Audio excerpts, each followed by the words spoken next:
Glórias sejam dadas ao Senhor. Você pode assentar-se.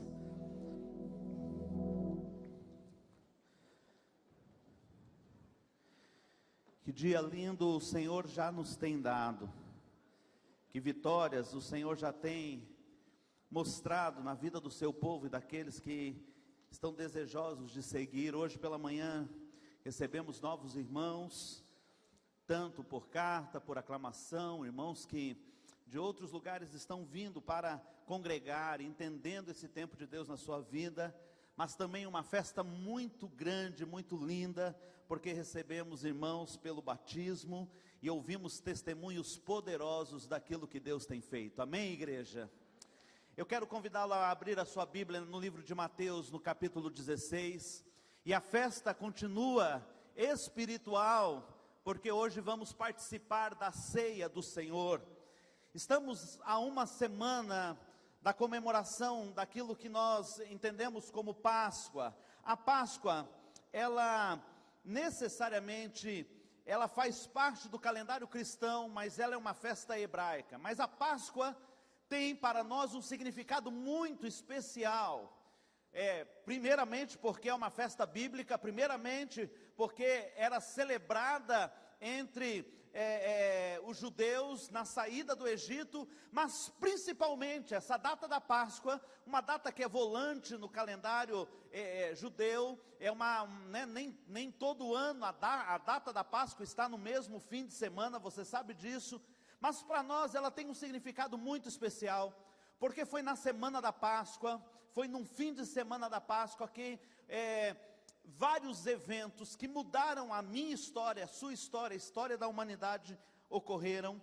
Jesus foi crucificado na sexta-feira da Páscoa e ressuscitou no domingo pela manhã na Páscoa. E nós estamos a uma semana de celebrar esse evento tão importante na nossa vida. E nós queremos, em nome do Senhor Jesus, que você possa, no próximo domingo, orar ao Senhor e trazer um visitante, um familiar, um amigo de trabalho, alguém que estuda com você, para que ele possa ouvir uma mensagem tão clara, tão marcante, através do musical que apresentará a paixão de Cristo. Mas por estar também adentrando a essa semana, Deus tocou o meu coração em Mateus 16, versículos 24, 25 e 26, me permitam, vou mudar aqui a minha versão, mas nós temos uma passagem tão importante, e essa passagem ela nos traz uma reflexão que eu gostaria de firmar no coração dos irmãos. Na versão da nova linguagem, nova tradução da linguagem de hoje, diz no versículos 24, 25, e Jesus disse aos seus discípulos: se alguém quer ser meu seguidor, esqueça os seus próprios interesses, esteja pronto para morrer como eu vou morrer e me acompanhe, pois quem põe os seus próprios interesses em primeiro lugar, nunca terá a vida verdadeira, mas quem esquece a si mesmo por minha causa, terá a vida verdadeira. Numa versão mais conhecida, mais tradicional, o texto que você talvez já tenha ouvido outras vezes diz: se alguém quiser vir após mim, renuncie-se a si mesmo, tome sobre si a sua cruz e siga-me, porque aquele que quiser salvar a sua vida, perdê-la-á, e quem perder a sua vida por amor de mim, achá-la-á. Feche seus olhos. Pai, nós estamos na Tua presença, nós cremos em nome de Jesus, que o Senhor já tem falado aos nossos corações, desde o primeiro acorde, soado aqui nesta noite. Cada canção, cada oração, cada palavra, cada leitura, já nos inspira. Nós poderíamos voltar para as nossas casas dizendo: sim, o Senhor estava presente. Poderíamos voltar para os nossos lares dizendo: sim, o Senhor me tocou, o Senhor falou comigo. Mas mesmo, Senhor, com essa certeza, nós queremos ousar e pedir, continua a falar conosco. Continua, ó Pai amado, a desafiar-nos na Tua palavra a uma vida completa no Senhor. Nós não queremos vida pela metade, Deus. Senhor, em nome de Jesus, arranca do coração dessa pessoa essa tristeza tão profunda, Deus, com choro de morte dentro de si, Deus. Não é para ser dessa forma, Deus. Traz cura, Senhor, a esse coração. Oh Deus, em nome do Senhor Jesus, restaura a alegria, restaura, Senhor, o prazer de estar na Tua presença. Em nome de Jesus, não queremos vida pela metade, Senhor. Queremos, em nome de Jesus, a vida abundante, prometida e conferida e garantida pelo Teu sangue. No nome santo de Jesus é que oramos. Humildemente pedimos, fala conosco. Essa é a nossa oração. Amém, Jesus. Eu não gosto de shopping. Não gosto de shopping. E quando eu cheguei aqui o primeiro mês, nós ainda não tínhamos relacionamentos, né? Tínhamos apenas conhecidos, né? Irmãos, a igreja querida conosco, mas chegava, tinha muito tempo para fazer pouca coisa, né? A gente não tinha aqueles esquemas que na outra cidade, em Campo Grande, eu já tinha, de ligar para alguém e fazer algum tipo de confraternização. Mas eu não gosto de shopping. Mas quando cheguei aqui em dezembro, em uma semana nós fomos pelo menos 3 vezes ao shopping. Eu não gosto de shopping principalmente para comer. Eu gosto de sentar, comer, conversar, confraternizar, ambiente calmo. E shopping é muito barulho, é muita agitação. Eu não gosto. Não é a opinião da maioria. Eu acho que as pessoas gostam do shopping. E é o dia que talvez eu seja mais romântico com a minha esposa, porque pego na mão da minha esposa no shopping e a gente anda de mão dada o tempo todo, porque se solta, queridos, com cartão de crédito. Então eu ando de mão dada, né? Não é fácil.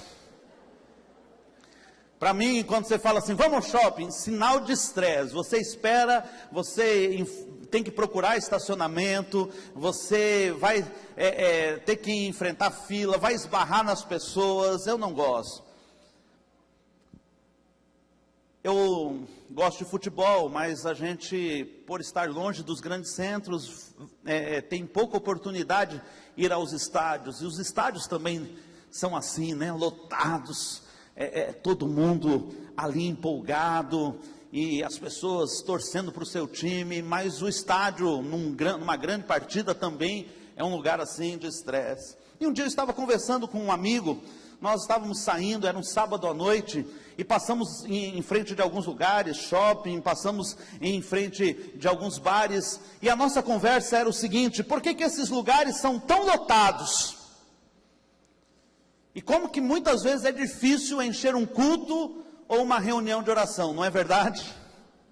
E aí a gente começou a debater sobre aquele tema. Porque, né, a igreja, o melhor lugar do mundo, o melhor lugar para a gente estar, ouvir a voz de Deus, às vezes tão difícil. Conversamos e a conclusão foi uma só. É fácil lotar um estádio de futebol, porque lá não tem cruz. Lá não tem cruz. Lá não há um pedido para você de compromisso. Lá não tem uma marca tão clara de que alguma coisa precisa ser mudada na minha vida e de que eu preciso de uma interferência muito drástica de Deus na minha história.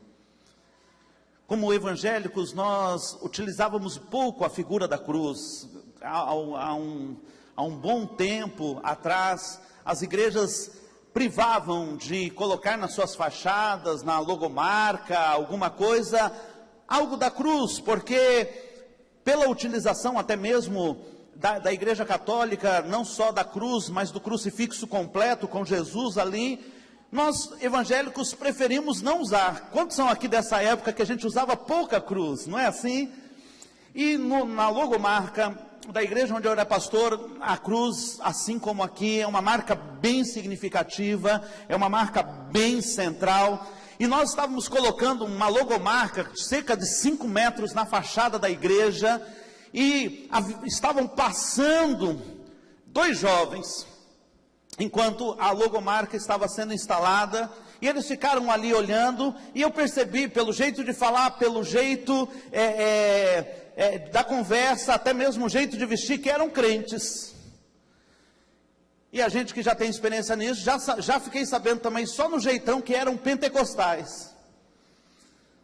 E daí eles conversando, do outro lado da rua, eu olhando aqui, eles... isso é aquelas igrejas que tem cruz. Porque o pentecostal, ele é mais radical nesses assuntos assim, né? Não quer nenhuma ligação, né? Que possa, de alguma forma, ir para simbolismos. E daí eu falei assim: Deus, graças a Deus, que a gente permaneça a ser igreja da cruz. Eu não quero, melhor dizendo, deixar de viver um evangelho aonde a cruz está no centro. Cristianismo sem cruz é fracasso. Cristianismo sem cruz é religião vazia. Cristianismo sem cruz é reunião social. Por que a cruz é tão importante? Nessa semana, de maneira especial, nos filmes, nos seriados, você vai ver muito sobre a cruz.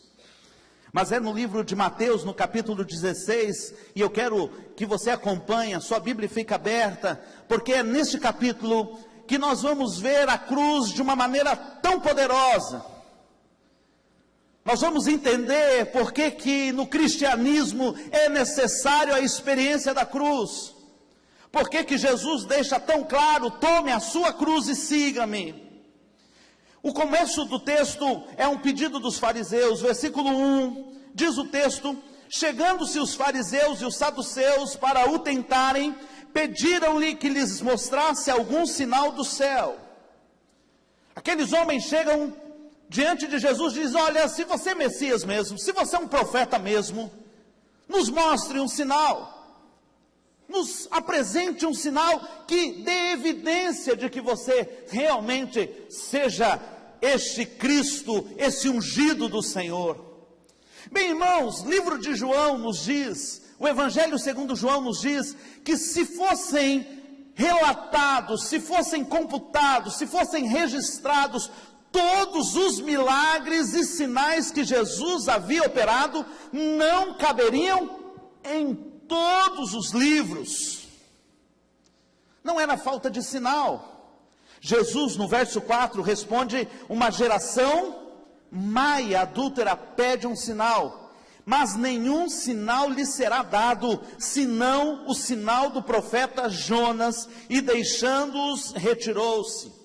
A cruz deve estar no centro da nossa pregação, porque a cruz é um sinal claro para uma geração incrédula. Repita comigo: a cruz é um sinal claro para uma geração incrédula. Jesus diz: não haverá sinal para vocês, apenas um sinal, e o sinal era o simbolismo da morte de Jonas, né? A pseudo-morte de Jonas, que engolido no ventre de um peixe, passou 3 dias e depois reapareceu na praia. E ali então Jesus estava apontando para a sua morte no Calvário e também para a sua posterior ressurreição. E ele diz: este é o sinal que vocês vão ter. Quando os fariseus, quando os saduceus, quando as pessoas incrédulas ao que Jesus pode fazer pedem um sinal, Jesus diz: eu só vou lhes dar um sinal, e ele deve ser suficiente. O sinal é a cruz. Queridos, talvez nunca nós tenhamos vivido uma geração tão esotérica. Nós temos um cristianismo esotérico. Nós temos cristãos que estão cheios de simbolismos. Eu já contei para os irmãos, no final, geralmente a gente tem uma água aqui, hoje não tem, mas sempre tem. Mas não precisa trazer, não é uma cantada, viu, pessoal? E tomando aquela água, não era muito comum, né? E eu tomava água num copo de vidro que ficava embaixo do púlpito. E no final do culto, uma irmã chegou para mim dizendo: pastor, eu posso beber um pouco da água ungida? Falei: água ungida?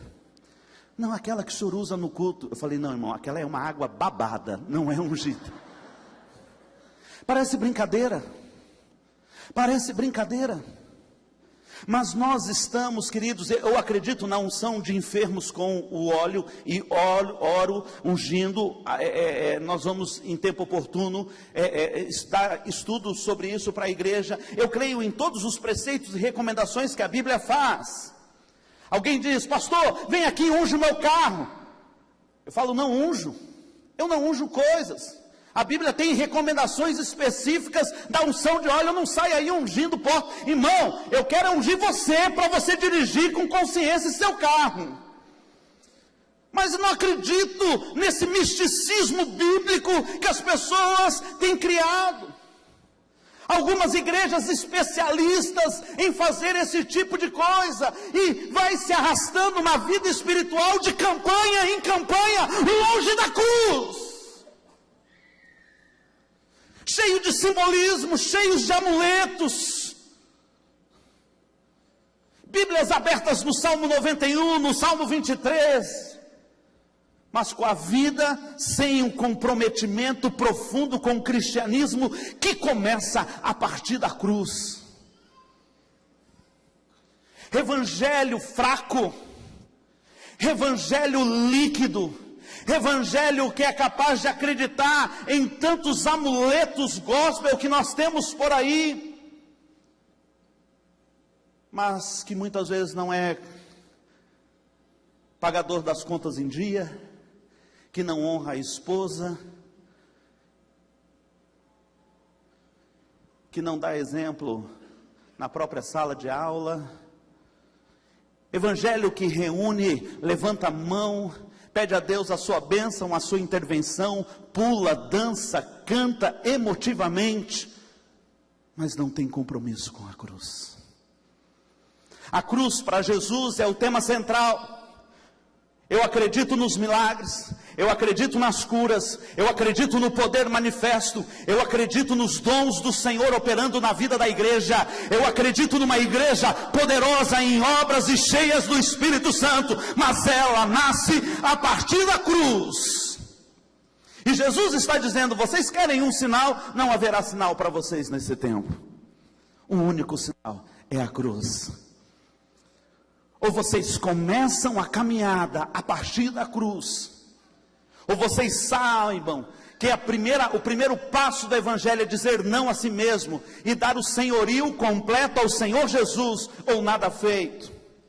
Mas aí o texto continua, e no verso 6, Jesus adverte aos discípulos a respeito do fermento dos fariseus.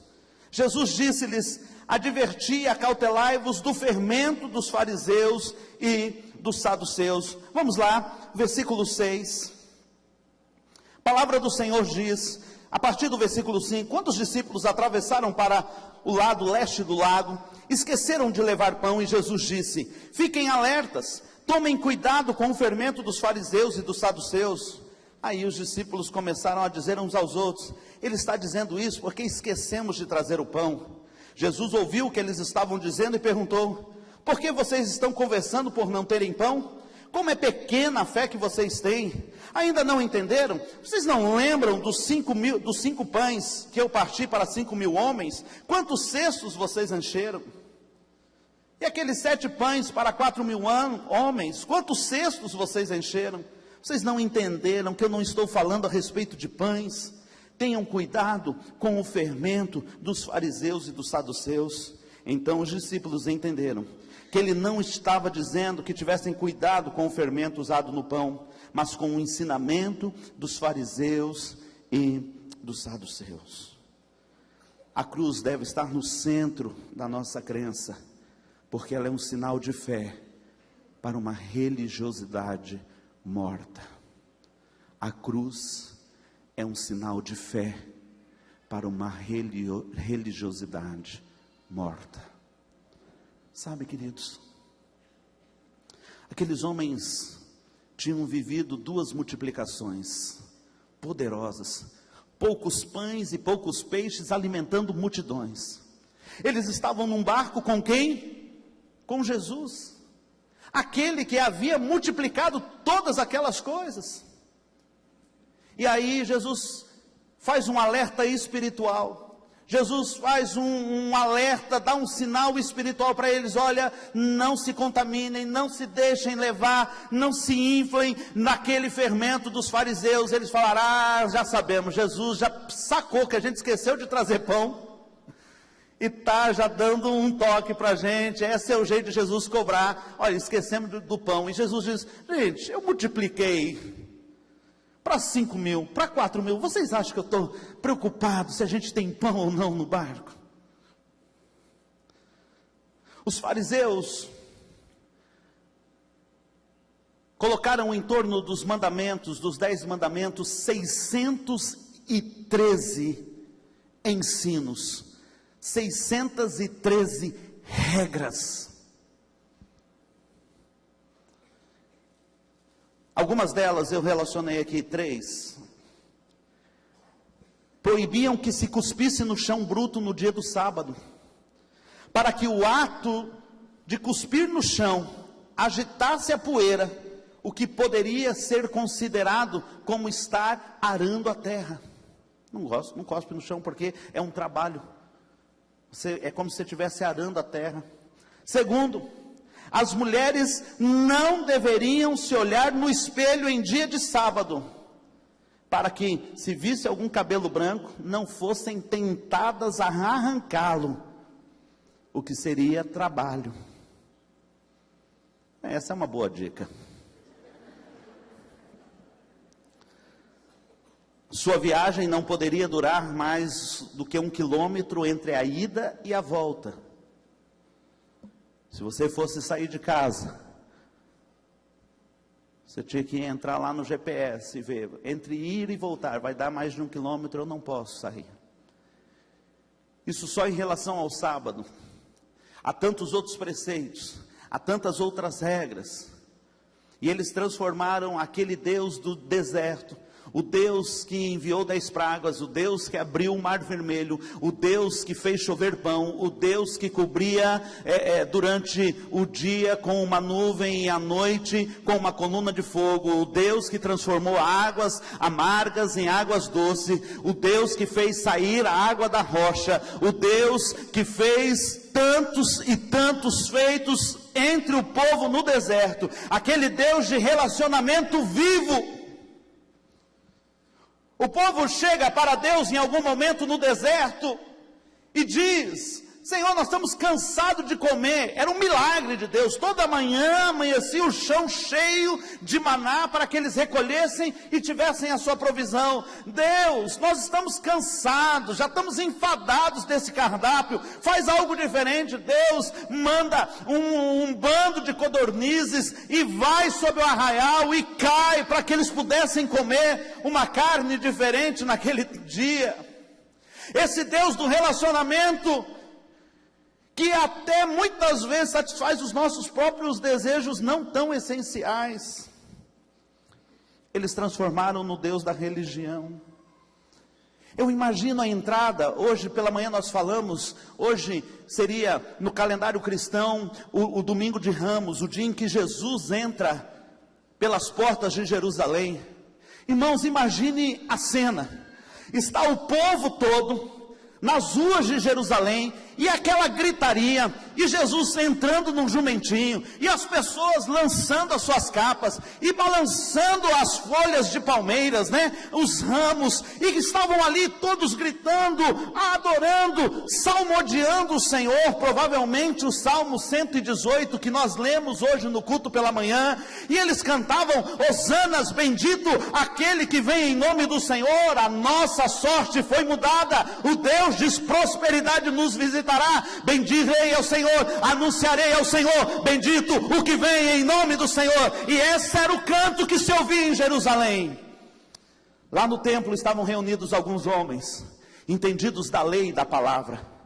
Eles saem da porta do templo, eu imagino a cena, eles olham aquela bagunça nas ruas de Jerusalém, e eles perguntam: o que vocês estão fazendo aí? Que bagunça é essa? Vocês não sabem que vocês estão nos atrapalhando?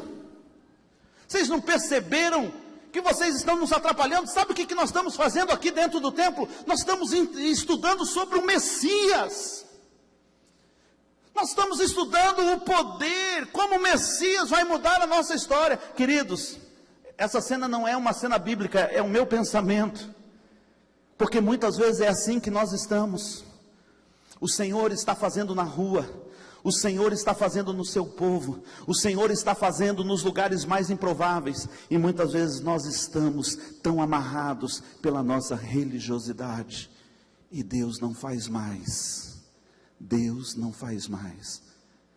porque o seu povo está com o coração incrédulo e fechado.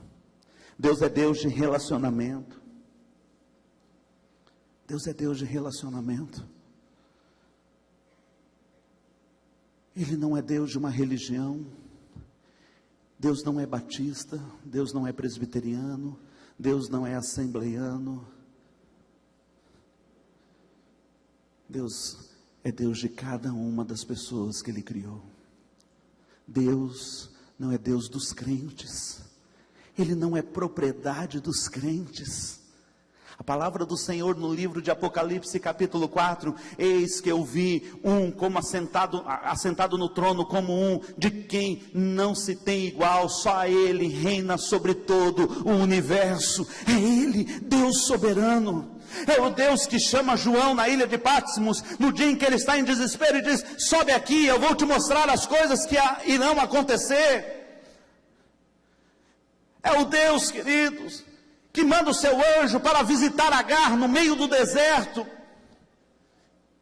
para dizer: há esperança para você.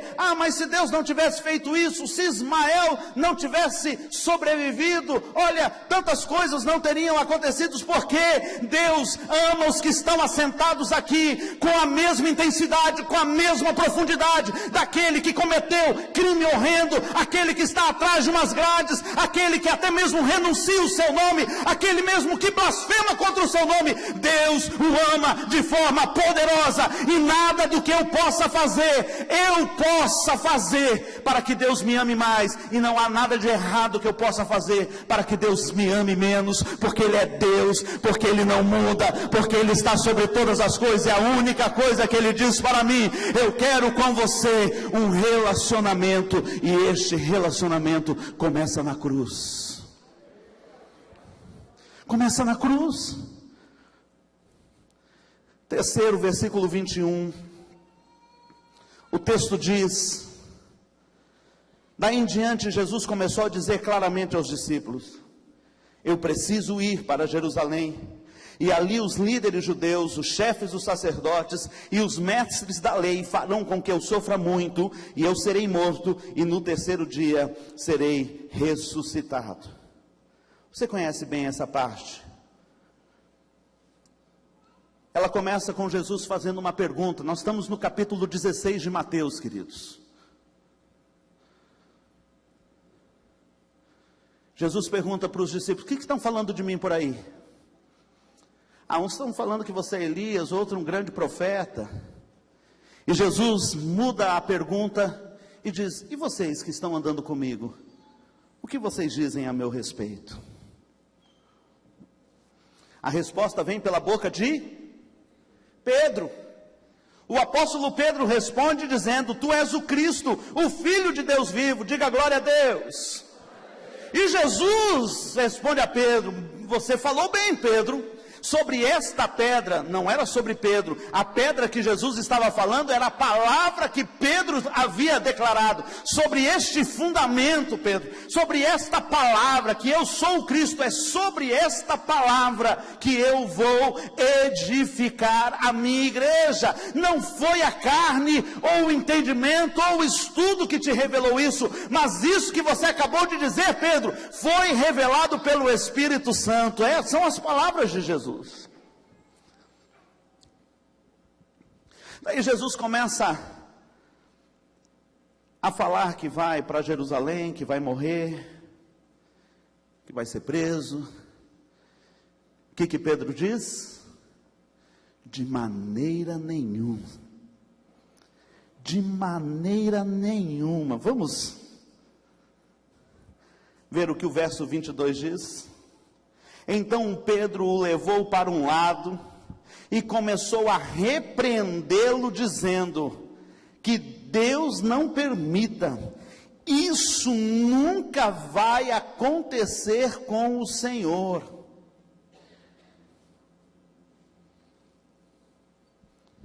Isto que, irmãos, que não era para acontecer com Jesus? Do que Pedro estava falando? Cruz. Ô Jesus, amanheceu meio deprimido hoje, falando que vai morrer, que vai... Chamou, Jesus, vamos ter um particular aqui. Ó Pedro é demais, irmãos. Se não tivesse Pedro, olha tanto de coisa boa que a gente não ia ter na Bíblia. Pedro chama: Senhor, eu preciso trocar uma ideia. Você não está muito bem, será que não está um tempo de descanso?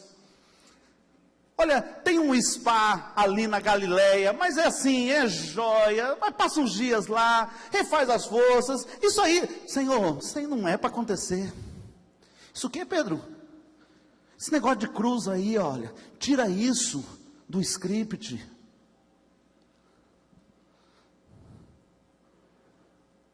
Qual que é a resposta de Jesus?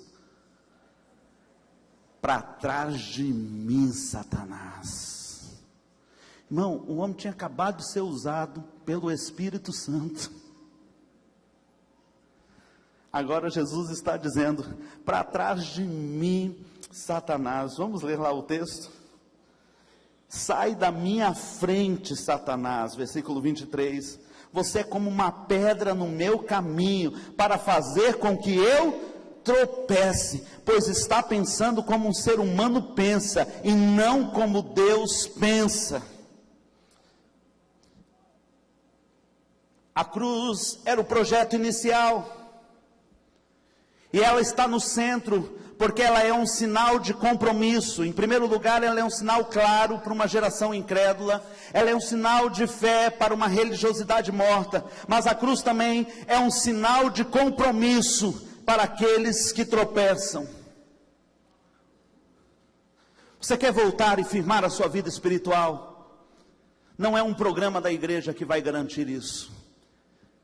Olha, eu posso te dizer, uma célula pode te ajudar muito nos relacionamentos, mas se você se sente afastado, se você se sente desanimado, se você sente que em algum momento você tropeçou, saiba, não é nenhum tipo de programa ou algum tipo de ministério que a igreja forneça que vai ajudar o seu problema. O seu problema tem que ser resolvido em algum lugar específico, e esse lugar é a cruz.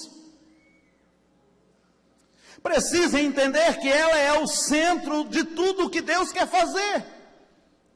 Ô Pedro, talvez, a gente não tenha a resposta de Pedro. Fala: ô Senhor, pega leve, o que é isso? Você acabou de falar que eu fui usado pelo Espírito Santo, agora está me chamando de Satanás. Satanás, essa voz eu já ouvi. Eu já ouvi no deserto.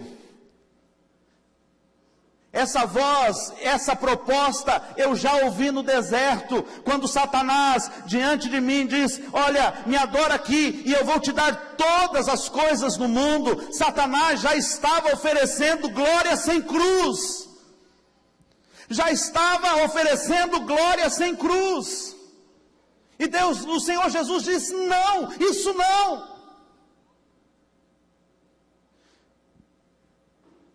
A Bíblia diz, no livro de Mateus, na tentação, que Satanás levou Jesus ao mais alto dos montes, mostrou a cidade santa e todos os reinos deste mundo, e disse: se prostrado me adorares, todas essas coisas vão ser suas. É a mesma proposta, tá, querido? Tem um evangelho aí para a alma, tem um evangelho aí light, Tem um evangelho que não precisa compromisso. Pode continuar pegando a sua menina, passando a mão no seu namorado, isso não dá nada não. Vive esse evangelho aí. Ei! Uma empresa que paga todos os impostos, quebra aqui no Brasil. Tem um outro evangelho sem cruz aí. Faz esse caminho.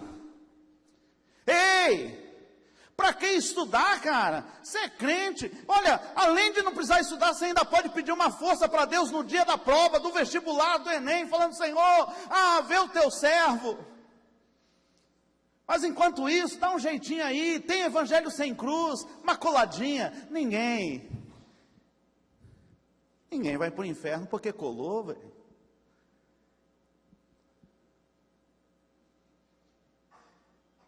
Evangelho sem cruz. Coisas pequenas. O que você está precisando aí? O que você está precisando aí? Ajoelha diante de mim, eu vou te dar todas essas coisas. Não está se sentindo bem no seu casamento? Tem problema não. Ajoelha diante de mim aqui, eu vou te dar umas oportunidades aí, você vai ver, é tão mais fácil o caminho.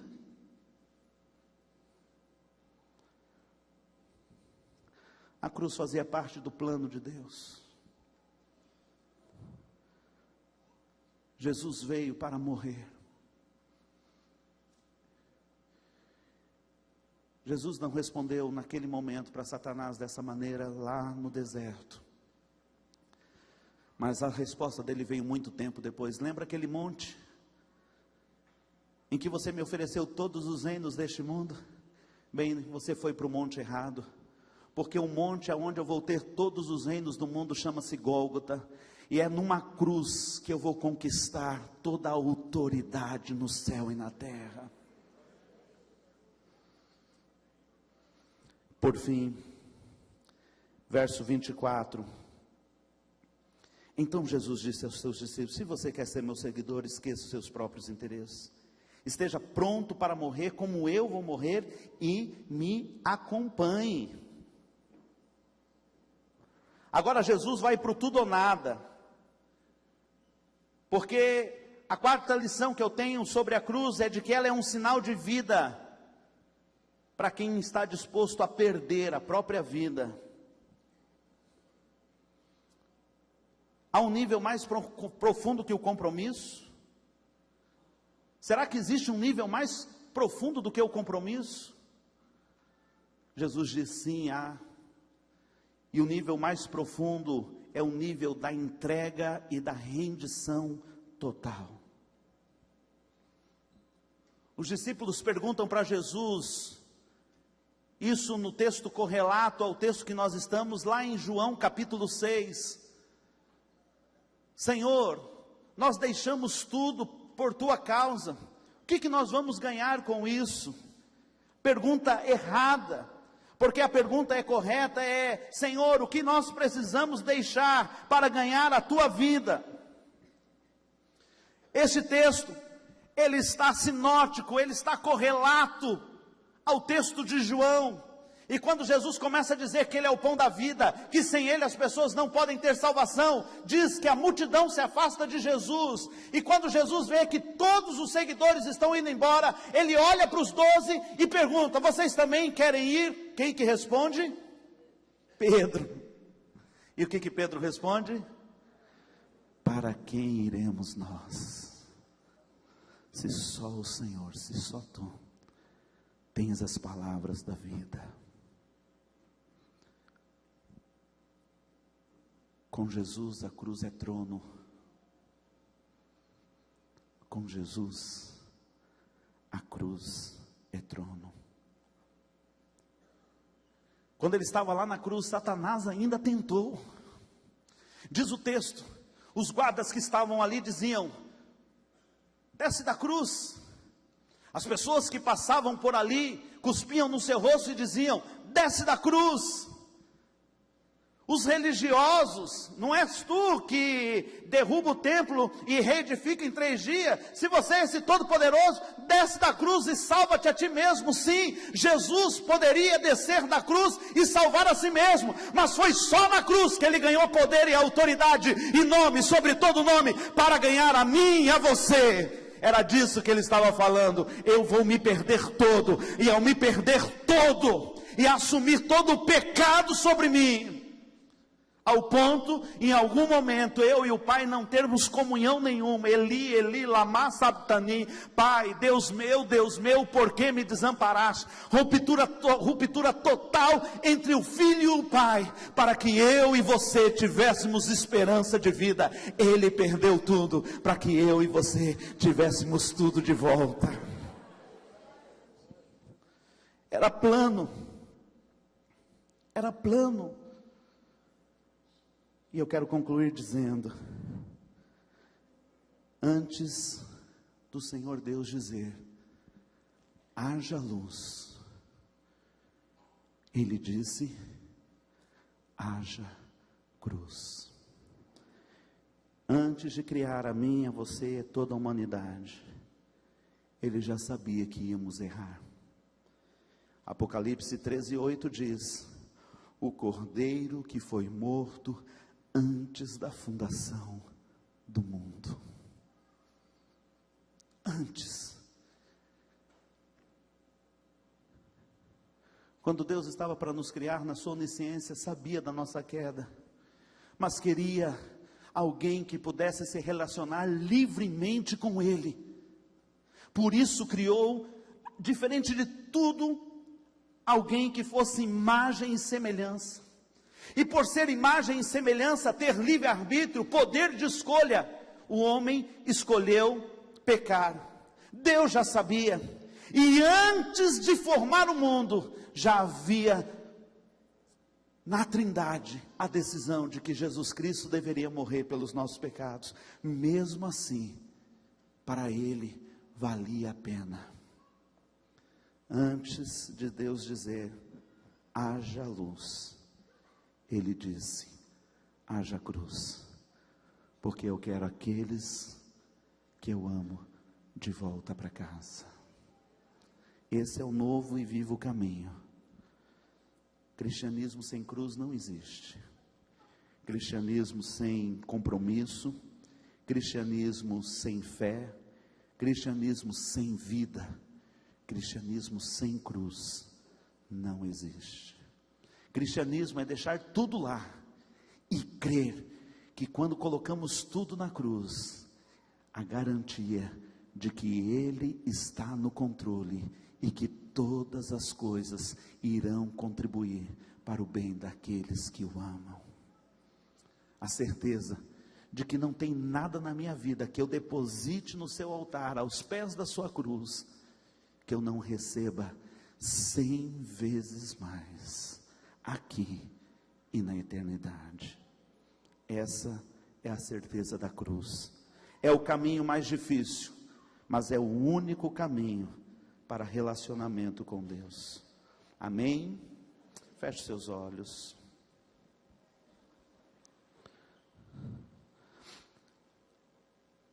Há uma canção, e ela diz, eu vou passar pela cruz. Que tipo de cruz, pastor? Porque essa é a pergunta que fica. Eu tenho que fazer um novo sacrifício? Não, o seu sacrifício é de louvor, é de adoração, o seu sacrifício é de entrega. O que é cruz, pastor? Jesus disse, o meu fardo é suave, é leve. Que tipo de cruz é essa que nós temos que tomar?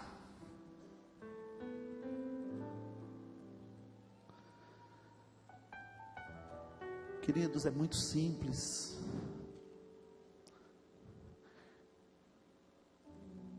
Jesus disse, tome a minha cruz, porque essa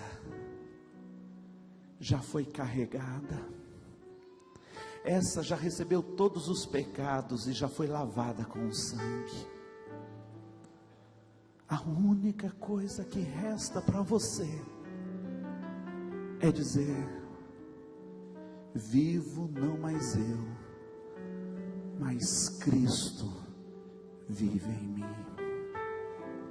E a vida que agora eu vivo na carne, eu vivo na fé do Filho de Deus, o qual me amou e se entregou a si mesmo por mim, conforme Paulo diz em Gálatas 2:20. A única coisa que resta é você entregar a sua vida a Jesus Cristo. Permanecer na cruz não significa outra coisa a mantê-lo como Senhor na sua vida, entregar o controle e confiar de que o melhor está nas suas mãos. Essa é a cruz. Não é nenhum novo sacrifício, é apenas uma entrega da sua vida total e irrestrita aos cuidados de Deus. Por quê, pastor? Porque quando você está nesse caminho, diz a palavra que pelas suas pisaduras nós já fomos curados. Há um rastro da cruz, há um rastro dos passos de Jesus. Quando andamos nesse rastro, ali encontramos a cura. Por quê, pastor?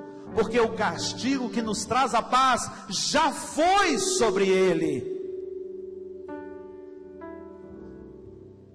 Não há um novo castigo, não há uma nova penitência, não há um novo sacrifício, apenas uma entrega. Está aqui a minha vida, Jesus. Toma o controle, toma a direção. Eu quero fazer da maneira como o Senhor quer e não mais do meu jeito. Não há cristianismo sem cruz. Pai bendito, nos abençoa, Deus, para que tenhamos fé suficiente de lançar tudo no Senhor. Nos abençoa, Pai, para que possamos vivenciar fé viva, que crê que o Senhor é Deus que retribui, é Deus, ó Pai amado, que faz acima do que pedimos, do que pensamos, é Deus que cuida como ninguém pode cuidar. Dá-nos fé, Senhor, para crer que nas tuas pisaduras, Jesus, já fomos curados. Oh Senhor, dá-nos fé para entender que quando vamos contigo para a cruz, ó Pai amado, é somente para receber todo o teu amor derramado sobre as nossas vidas. Dá-nos fé para saber que de mãos dadas com o Senhor, nem a morte, nem o passado, nem o presente, nem o futuro, nenhuma potestade, nenhuma criatura poderá nos separar do amor que está em Ti, Jesus. Estamos ligados em Deus pelo Senhor Jesus, e em Ti somos mais do que vencedores. E estamos certos de que nenhuma dor e perseguição e angústia no tempo chamado hoje, no tempo presente, pode se comparar à glória que será revelada em nós. Senhor, é nisso que nós precisamos crer. Dá-nos força para crer na Tua palavra e na Tua promessa, em nome de Jesus, e nos lançarmos inteiramente ao Senhor, em nome de Jesus. Amém, amém. Glórias a Deus. Queridos, nós vamos encerrar o culto dessa noite com a celebração da ceia do Senhor. E antes de nós ministrarmos a ceia do Senhor, eu quero chamar os pastores para que venham à frente, porque eles vão estar recebendo algumas pessoas muito especiais. Os nomes que eu for chamando, por favor, venham aqui para cima, porque nós queremos ter nessa noite o privilégio, como equipe pastoral, de servir aos nossos amados irmãos a primeira ceia que eles vão participar junto conosco.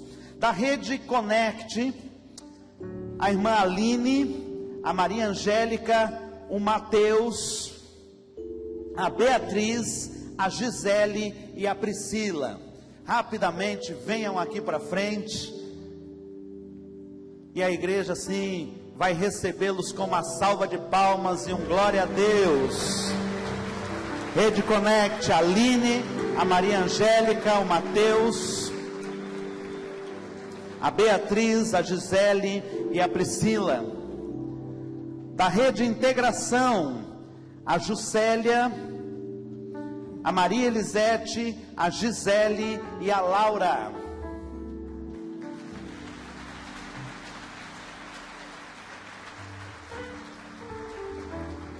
E da Rede Viva, a Eliana, a Ozeni, o Fernando, a Edmeia, a Érica, a Cássia, a Gleise e o Juliano. Queridos que desceram as águas na manhã de hoje, se você está aplaudindo o Senhor pela obra que foi feita na vida de cada um deles, aplauda com muita força. Glórias a Deus, dá um brado de vitória e de alegria.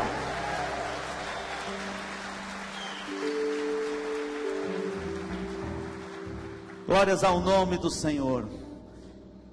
Quero pedir para que o pastor Vander e também o pastor Andriele peguem os dois elementos, uma bandeja dos dois elementos, do pão e o outro cálice, para que a gente possa ter, através da vida de vocês, a honra de poder servi-los na primeira vez. Quem participa da ceia? Participa da ceia aqueles que já aceitaram a Jesus Cristo como Senhor e Salvador da sua vida. Mas não somente isso, após a sua decisão, deram pública profissão de fé e foram batizados em nome de Jesus. E por fim, além disso, estão em comunhão com a noiva, com a igreja do Senhor Jesus. Se você, querido, faz parte desse grupo que vai participar da ceia nessa noite, fiquem em pé, em nome de Jesus. Enquanto nós estivermos louvando ao Senhor com a próxima canção, você vai sair do seu lugar e vai pegar os dois elementos simultaneamente nas mesas que estão preparadas com os nossos diáconos, e volte para o seu lugar para que todos esperemos e possamos cear juntos.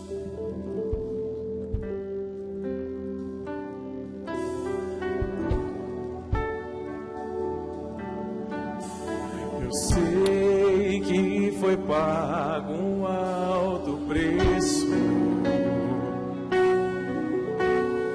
para que contigo eu fosse o meu irmão. Quando Jesus derramou sua vida, ele pensava em ti. Pensava em mim, pensava em nós. Eu sei que foi pago um alto preço para que contigo eu fosse meu irmão. Quando Jesus derramou sua vida, ele pensava em ti.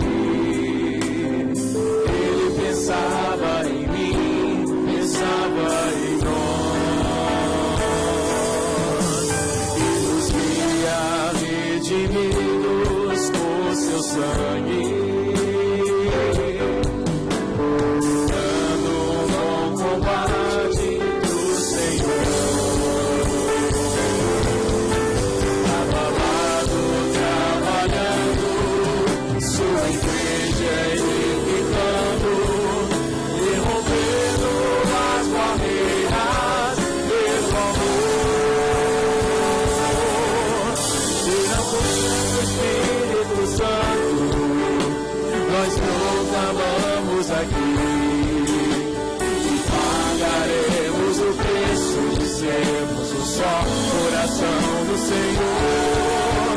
E por mais que as trevas brilhem e nos tentem separar, os nossos olhos em Cristo unidos iremos e na força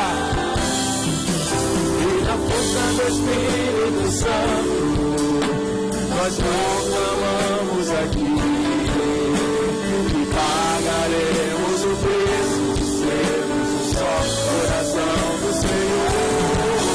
E por mais que as trevas brilhem e nos tentem separar, os nossos olhos em Cristo unidos iremos andar. Unidos iremos andar.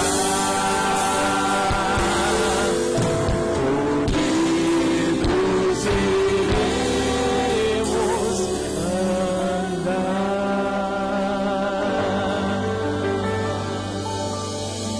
Se você está com os elementos, eu quero te pedir para que se coloque em pé mais uma vez. Primeiro vamos partilhar o pão. 1 Coríntios capítulo 11, 23, porque eu recebi do Senhor este ensinamento que passei para vocês, que o Senhor Jesus, na noite em que foi traído, pegou o pão, deu graças a Deus, depois partiu o pão e disse: isto é o meu corpo que é entregue em favor de vocês, façam isso em memória de mim. Em memória, em obediência ao Senhor Jesus, comamos o pão.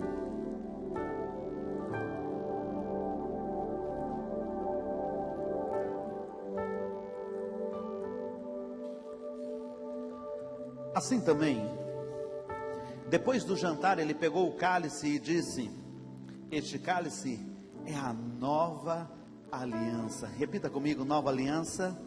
Nova aliança, feita por Deus com o seu povo, aliança que é garantida pelo meu sangue. Cada vez que vocês beberem deste cálice, façam isso em memória de mim. Você vai fazer neste momento uma troca de cálice com algumas pessoas que estão próximas a você, mas você vai dizer assim: até que bebamos juntos lá no céu, ou simplesmente: te vejo no céu, meu irmão. Te vejo no céu, meu irmão. Amém. Te vejo no céu, minha irmã, em nome de Jesus.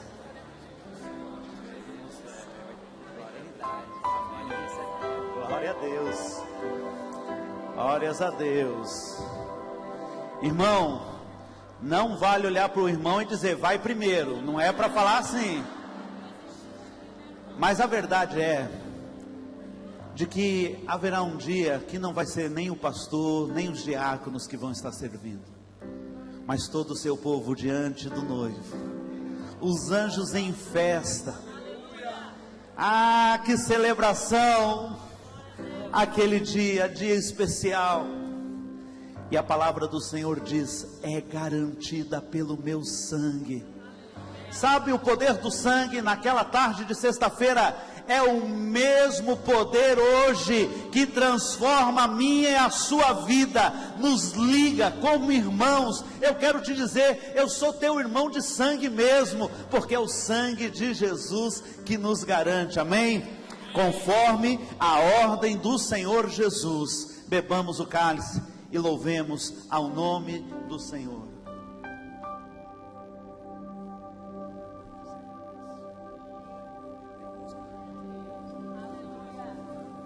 Amém. Vamos glorificar a Deus. Você pode aplaudir o Senhor. Amém. Vamos terminar essa celebração. Queria que você desse as mãos à pessoa que está do seu lado. Vamos fazer uma grande corrente. Vamos dar as mãos. Essa noite é uma noite de muita celebração, de muita gratidão a Deus.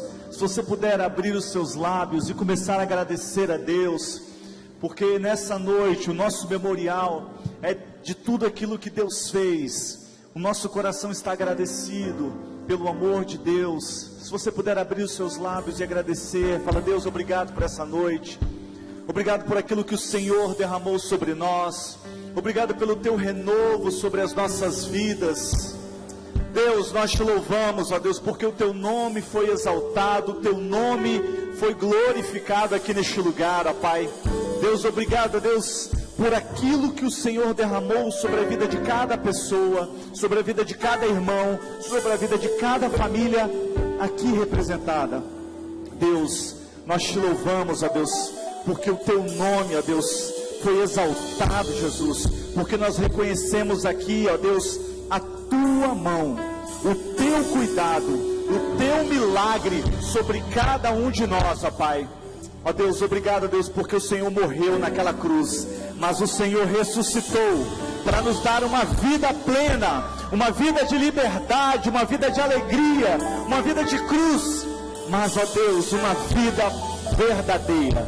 Ajuda-nos, ó Deus, a sairmos daqui e a vivermos esta vida verdadeira, fortalecidos pelo Espírito Santo de Deus que habita em nós. Nós te agradecemos, ó Deus, e te louvamos, ó Deus, e declaramos que o amor de Deus, o nosso Pai, que a graça de Jesus Cristo, o nosso Senhor e Salvador, e que as consolações do Espírito Santo de Deus estejam com toda a igreja aqui presente, toda a igreja no Brasil e todo o povo de Deus espalhado pela terra, no nome de Jesus. Aleluia. Deus te abençoe, meu querido. Abrace as pessoas que estão do seu lado e aplauda o Senhor.